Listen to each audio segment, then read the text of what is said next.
Corona महामारी तो चीन के द्वारा बनाया गया एक जैविक हथियार था और है। इसमें करोड़ों संक्रमित हुए और लाखों मारे जा चुके हैं। उस त्रासदी पर कवि गोष्ठी में उपस्थित भारत भर से भाइयों और बहनों,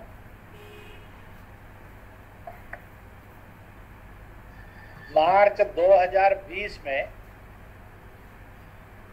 पहली बार कोरोना पर एड्रेस करते हुए मैंने कुछ कारण देते हुए यह चीन का एक जैविक हथियार है, इस बात को उठाया था। और आज इस सत्य को सारा विश्व जान भी गया है और बोल भी रहा है। चीन इतना अमानवीय और राक्षसी कृत्य वाला देश है।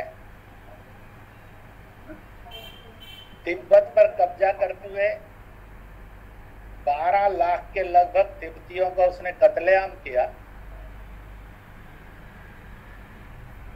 सिंकियांग पर कब्जा करते हुए उसने लाखों का कत्लेआम किया और आज लाखों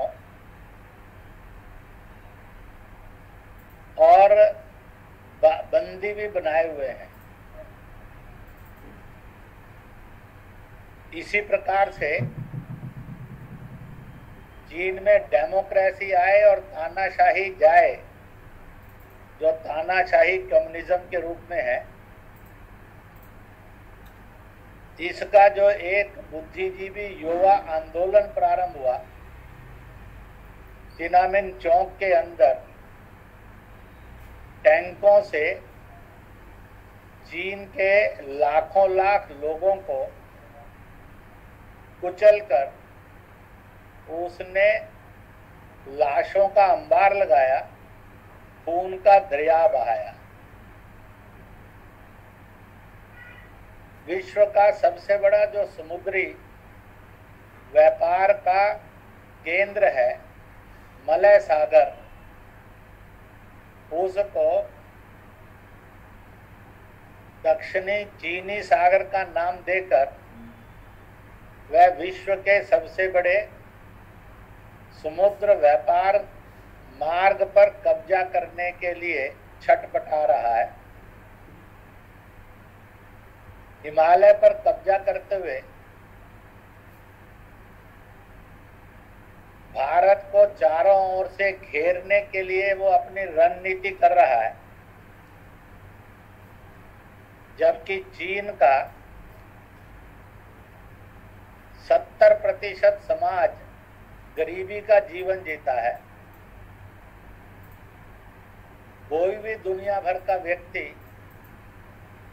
चीन जाकर मर्जी से घूम नहीं सकता है। जो निश्चित स्थान है और सड़कें हैं उतना ही वो घूम कर आ सकता है। इसलिए अंदर क्या क्या दशा है कोई जानता नहीं। चीन का चरित्र कुछ कुछ रावण त्रेता युग से मिलता जुलता है। रावण की समृद्धि आज तक के विश्व के जितने राज्य और देश हुए हैं उसकी सबसे अधिक समृद्धि थी। उसके राज्य में सबके पास छत थी, रोजगार था, परंतु छत भी मेड ऑफ गोल्ड थी। सबके लिए दुनिया में क्लोज्ड कंट्री था। समुद्र मार्ग से, हवाई मार्ग से आ नहीं सकते थे, सड़क मार्ग थे ही नहीं आने के लिए। Closest country of the world था। ताकत में इतना धनी था कि धरती नहीं है, अन्य लोगों के भी महान शक्तियां, देवी देवता, ग्रह, वो भी उसके सामने असहाय थे। मैंने श्रीलंका के लोगों से पूछा था, जब मैं गया था कुछ वर्ष पूर्व, इतना समृद्ध राज्य, इतना शक्तिशाली राज्य दुनिया में हुआ नहीं है, और आज तक उसके बाद हजारों साल में हुआ नहीं, शायद होगा भी नहीं। ना उसका स्टैच्यू है, ना उसकी इकोनॉमिक पॉलिसीज, गुड गवर्नेंस पर कोई पुस्तक है, ना आपने उस सम्राट की कोई फोटो घरों में लगाई है, ना नगरों में कहीं स्टैचू है। उन्होंने कहा कि उसकी ये सारी वृत्तियां विकास की और सैनिक शक्ति की हिंसक थी, अमानवीय थी, अनैतिक थी, इसलिए उसको कोई स्थान इतिहास में नहीं मिला। चीन आज विश्व का वैसा ही देश है। अब वहां राजा भी राष्ट्रपति प्रधानमंत्री में चुने नहीं जाएंगे। जो अब है, उन्होंने अपने आप को लाइफ लॉन्ग, मृत्यु पर्यंत घोषित कर दिया। जैसे रावण लंका का मृत्यु पर्यंत बादशाह था, ऐसी ही चीन के अंदर की स्थिति। कहा तो ये जाता है कि 1.25 करोड़ से अधिक लोग चीन के अंदर मरे होंगे, पर चीन का सत्य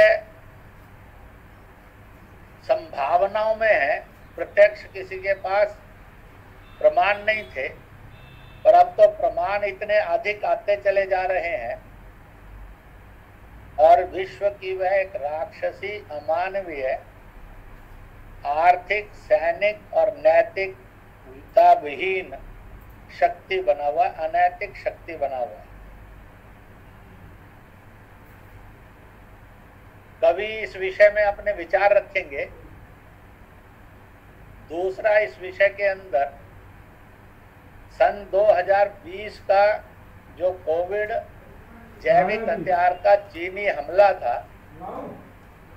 भारत ने सिरमौर बनकर, जबकि एलोपैथी की मेडिसिन नहीं थी, पिछले हजारों सालों से जो उपचार पद्धतियां चल रही थी, आयुर्वेद, योग, प्राकृतिक चिकित्सा, बाद में उसमें होम्योपैथी जुड़ी, यूनानी, ये अरबी यूरोप की तरफ का, यूनान की तरफ का आयुर्वेद का ही नाम है। इन सब से इलाज हुए। सुरक्षा कवच बना लॉकडाउन, सुरक्षा योद्धाओं के रूप में एक बड़ी फौज खड़ी हुई, और भारत ने विश्व प्राण रक्षा में भूमिका निभाई। अपने देश में भूख से मौत नहीं होने दी। लोग जान हथेली पर रखकर कोविड इस जैविक हथियार से भिड़ गए। यह जैविक हथियार पूरा जीवित भी वायरस नहीं है, पूरा मृत भी वायरस नहीं है। वायरस हिस्ट्री में यह हथियार आधा जिंदा आधा मरा है। इसलिए एलोपैथी मेडिसिन भी ठीक से ढूंढ नहीं पाई। पर 2021 में जब सेकंड वेव आई, उस समय चीन के सामने एक प्रश्न था। यूरोप में अमेरिका और यूरोपियन देश मिलकर चुनौती है उसके साम्राज्यवाद के विरुद्ध। अब भारत एक चुनौती बन गया है। दक्षिणी चीनी सागर में, यानी मलय सागर में पराजित हुआ चीन, डोकलम से हटना पड़ा, एलएसी से पीछे गया। एलओसी पर पाकिस्तान की मदद करते करते सर्जिकल स्ट्राइक में उसकी भी पिटाई हुई। लाखों करोड़ के इकोनॉमिक सैंक्शन भी भारत में लगाए। ब्रिक्स में प्रस्ताव भी चीन को एक्सपोज करते हुए पारित करवाने में भारत सफल हुआ। इसलिए इस बार चीन ने सेकंड वेव में स्ट्रेटेजी बदली भय, भ्रम और स्केरेसिटी निर्माण करके इस जैविक हथियार के साथ ब्लैक मार्केटिंग को भी भारत में पसार दिया। भयग्रस्त, भ्रमग्रस्त और ब्लैक मार्केटिंग से ओतप्रोत वस्तुओं की स्केरेसिटी नहीं थी, हर वस्तु उपलब्ध थी, पर नॉर्मल रेट में नहीं, वह कई गुना अधिक में थी। ऑक्सीजन मिलता था, परंतु 5, 10, 15, 20 हजार में नहीं, वो लाख में जाकर मिलता था। बेड मिलता था, ब्लैक में मिलता था। दवाई मिलती थी, ऑक्सीमीटर आदि मिलते थे, पर ब्लैक में मिलते थे। रेमडेसिविर की शिविर ये दवाई है या नहीं है, पर पॉपुलराइज हुई, ब्लैक में मिलती थी, सामान्य नहीं मिलती थी। इसलिए एक भयानक हिंसा के रूप में ये आक्रमण हुआ। जो परंपरागत हजारों साल की चिकित्सा पद्धतियां थी,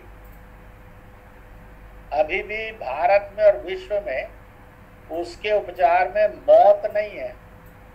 जितनी भी विश्व में और भारत में मौत हुई और संक्रमण हुए, वह सारे एलोपैथिक सिस्टम में ही हुए। बाकी उपचार पद्धतियों का बिलिंग सामान्य था, एलोपैथी का बिलिंग आदमी का पूरा खून चूस लेता था। एक तरफ बीमारी खून चूसती थी, दूसरी तरफ वो बिल भी खून चूसता था। परंतु सबके बावजूद सेकंड वेव से निकले तीसरी वेव का हवा बना दिया गया है। बच्चों से, फंगस से, गांव से आएगा। तैयारी ना करना भी अच्छा नहीं है, इसलिए तैयारी करनी ही चाहिए। मैं ऐसे कुछ वाक्य बोलता हूं जिनको मिशन बनाकर सब सोचें और करें। पहला वाक्य है, चीनी जैविक हथियार कोरोना को हराएंगे, यानी चीन को हराएंगे। दूसरा है, विश्व को बचा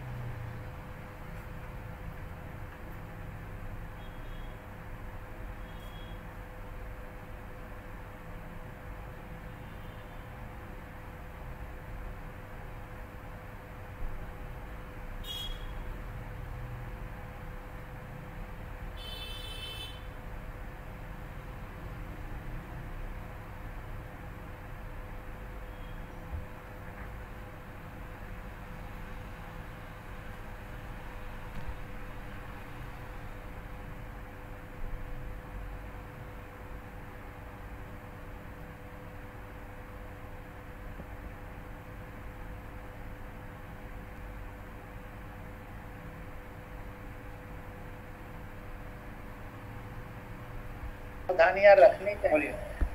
क्या करना और क्या नहीं करना, इसका भी एक व्यापक जागरण करना चाहिए।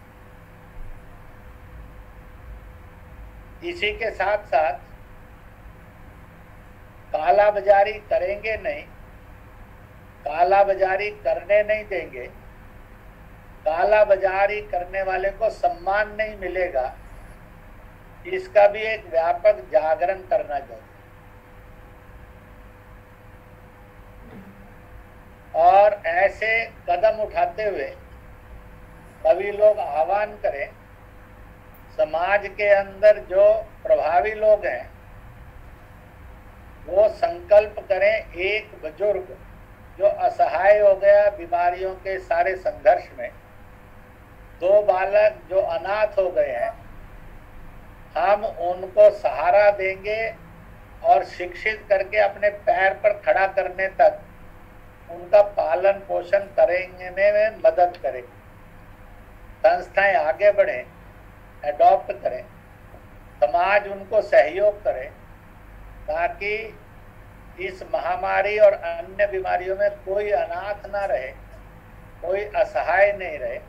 एडॉप्शन ऑफ 1 बुजुर्ग and 2 children इसका संकल्प करेंगे और करवाएंगे तो ये करणीय संभावित काम लगेगा। बहुत लोग इससे बहुत अधिक कर सकते हैं। इसी प्रकार से कोई ना कोई वाहन चलाना मरीज को उपचार के पास, उपचार को मरीज तक लाने में वो मददगार बने। समाज में बहुत लोग हैं जो ऐसे वाहन चला सकते हैं। तो ऐसा वाहन चलाना जो शव वाहन हो, शव को उसकी आखिरी ट्रैवलिंग ऑफ सोल, दफनाने से दहन करने तक व्यवस्था में वो करें। जन्म से मृत्यु तक मेरी और आपकी जीवंत यात्रा है, मृत्यु के बाद सोल की यात्रा है। दोनों यात्राएं ठीक कर्म से होंगी तो मानव को शांति मिलती है, चाहे जन्म में हो चाहे मृत अवस्था के बाद सोल में हो। और इस प्रकार के छोटे छोटे संकल्प और प्रकल्प लेकर समाज में एक व्यापन जग जागरण का संकल्प करना और छोटे छोटे संकल्प से इस महामारी, भय, भ्रम, कालाबाजारी आदि के राक्षसों को खत्म कर देना। क्योंकि जब भय और भ्रम पैदा होता है, ना मरता हुआ आदमी भी तेज गति से मरता है। अगर आदमी हौसले में भय मुक्त और भ्रम मुक्त हो तो वह बहुत बड़े बड़े संकटों के ऊपर से भी निकल जाता है। मुझे खुशी है कि कभी आपने ईश्वरीय प्रदत्त गुण के आधार पर एक व्यापक जन जागरण करेंगे, आनंद के साथ एक संकल्प भी करेंगे और जो इसके पीछे की अमानवीय शक्तियां हैं उनको पराजित करने का काम भी करेंगे। और इसलिए इस प्रकार से, और ये नहीं तो वैक्सीन के बारे में आ जाएगी, ये बीजेपी वैक्सीन, मोदी वैक्सीन, फिर आ जाएगा इसमें गऊ का मांस या रक्त, जो भ्रम पैदा किए जाते हैं। प्रोग्राम चल रहे समाज को बचाना बहुत जरूरी है। इसलिए समाज में व्यवस्था के प्रति, सेवक योद्धाओं के प्रति और आने वाली रीति नीति के प्रति और जो सूचनाएं दी जाती हैं, मास्क की होंगी, डिस्टेंसिंग की होंगी या अन्य चीजें होंगी, उनकी पालन करने की बने और प्रदूषण भी खत्म किया जा सके और बीमारी, इस जैविक हथियार को पराजित भी किया जा सके।